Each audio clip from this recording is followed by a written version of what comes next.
So ಯಾವ ರೀತಿಯಾಗಿದೆ ಭಕ್ತರಿಗೆ ದೇವಳ ಪ್ರವೇಶಕ್ಕೆ ನಿರ್ಬಂಧ ಇದೆ. ದೇವಸ್ಥಾನದ ಪ್ರವೇಶಕ್ಕೆ ಸಂಜೆ 5 ಗಂಟೆವರೆಗೆ ಭಕ್ತರಿಗೆ ಪ್ರವೇಶ ನಿರ್ಬಂಧ ಇದೆ. ದೇವಸ್ಥಾನದಿಂದ ಭಕ್ತರನ್ನ ಪೊಲೀಸರು ಹೊರಗಡೆ ಕಳಿಸಿದ್ದಾರೆ. ಅದು ಭದ್ರತೆಯ ದೃಷ್ಟಿಯಿಂದ. ಜೊತೆಗೆ ಫೋಟೋ ತೆಗೆಸ್ಕೊಳ್ಳೋಕೆ ಮುಂದಾಗ್ತಾರೆ, ನೂಕಾಡ್ತಾರೆ, ತಳ್ಳಾಡ್ತಾರೆ, ನೋಡೋಕೆ ಅಂತೇಳಿ ಮುಂದಾಗ್ತಾರೆ. ಇವೆಲ್ಲ ಬೇಡ ಅನ್ನೋ ಕಾರಣಕ್ಕೋಸ್ಕರ ಅಲ್ಲಿ ಭಕ್ತರಿಗೆ ನಿರ್ಬಂಧವನ್ನು ಹೇರಿದ್ದಾರೆ. ಸೊ ಎಷ್ಟು ಗಂಟೆಯಿಂದ ಎಷ್ಟು ಗಂಟೆವರೆಗೂ ಅನ್ನುವಂಥದ್ದಿತ್ತು. ನಿನ್ನೆ ಹೇಳಿದ ಪ್ರಕಾರ 12 ಗಂಟೆಯಿಂದ 5 ಗಂಟೆವರೆಗೂ ಅಂತ ಇತ್ತು.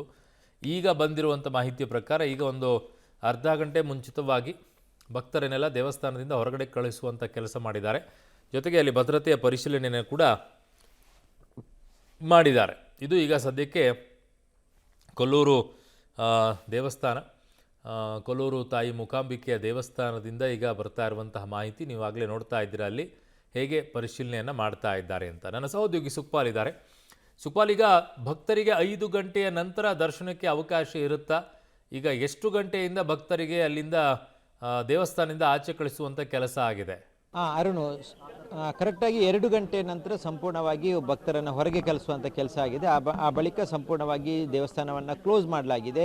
ಈಗ ಅವರು ಸುಮಾರು ಒಂದು 3:30 ಸುಮಾರಿಗೆ ಅವರು ದರ್ಶನಕ್ಕೆ ಬರ್ತಾರೆ. ಇದ್ರೆ ಅವರೊಂದು ಅರ್ಧ ಗಂಟೆಗಳ ಕಾಲ ಪೂಜೆ ವಿಶೇಷ ಪ್ರಾರ್ಥನೆ ಮಾಡುವಂಥ ಸಂದರ್ಭದಲ್ಲಿ ಇರ್ತಾರೆ. ಅಂದರೆ ಸುಮಾರು ಒಂದು 4 ಗಂಟೆಗೆ ಅವರು ಇಲ್ಲಿಂದ ವಾಪಸ್ ಹೋಗ್ತಾರೆ. ಆ ಬಳಿಕ 4ರಿಂದ 4:15 ಅಥವಾ 5 ಗಂಟೆ ಒಳಗೆ ಭಕ್ತರಿಗೆ ದರ್ಶನಕ್ಕೆ ವ್ಯವಸ್ಥೆಯನ್ನು ಕಲ್ಪಿಸಲಾಗುತ್ತೆ. ಈಗ ಅಷ್ಟೊಂದು ಟೈಮ್ಗಳ ಕಾಲ ಭಕ್ತರಿಗೆ ಪ್ರವೇಶ ಇರಲಿಲ್ಲ. ಹಾಗಾಗಿ ಸಾಕಷ್ಟು ಸಂಖ್ಯೆಯಲ್ಲಿ ಬಂದಿರುವಂಥ ಭಕ್ತರು ಇಲ್ಲೇ ಹೊರಗೆ ಇರುವಂಥದ್ದು. ಆ ಬಳಿಕ 5 ಗಂಟೆ ಬಳಿಕ ಆಡಳಿತ ಮಂಡಳಿ ಈಗಾಗಲೇ ಹೇಳಿರುವ ಪ್ರಕಾರ 5 ಗಂಟೆ ಬಳಿಕ ಅವರಿಗೆ ದರ್ಶನಕ್ಕೆ ವ್ಯವಸ್ಥೆಗಳನ್ನು ಮಾಡಲಾಗುವುದು. ಈ ಮಾಮೂಲಿಯಂತೆ ಯಾವ ರೀತಿ ದರ್ಶನ ಆಗುತ್ತೆ ಆ ರೀತಿಯಾದಂಥ ದರ್ಶನವನ್ನು ಮುಂದುವರಿಸ್ತಾರೆ. ಈಗ ಸದ್ಯಕ್ಕೆ ಪೊಲೀಸರು ಇರೋದರಿಂದ, ಜೊತೆಗೆ ಅವರು ಇನ್ನೇನು ಕೆಲವೇ ಕ್ಷಣಗಳಲ್ಲಿ ಬರುವಂಥ ಹಿನ್ನೆಲೆಯಲ್ಲಿ ಸಂಪೂರ್ಣವಾಗಿ ದೇವಸ್ಥಾನದ ಆವರಣದಲ್ಲೂ ಯಾರಿಗೂ ಓಡಾಡುವಾಗಿಲ್ಲ. ಇಲ್ಲಿ ಮುಂಭಾಗದಲ್ಲೂ ಯಾರು ಆಚೆ ಈಚೆ ಓಡಾಡುವಾಗಿಲ್ಲ. ಎಲ್ಲರೂ ಈ ಒಂದು ದೇವಸ್ಥಾನದ ಕಾಂಪೌಂಡ್ನ ಹೊರಗೆ ಇರುವಂಥದ್ದು. ಹಾಗಾಗಿ ಅವರು ಬಂದ ಬಳಿಕ, ಅವರು ಬಂದು ವಾಪಸ್ ಹೋದ ಬಳಿಕ ದರ್ಶನಕ್ಕೆ ವ್ಯವಸ್ಥೆಯನ್ನು ಮಾಡಲಾಗುವುದು. ಅರುಣ್.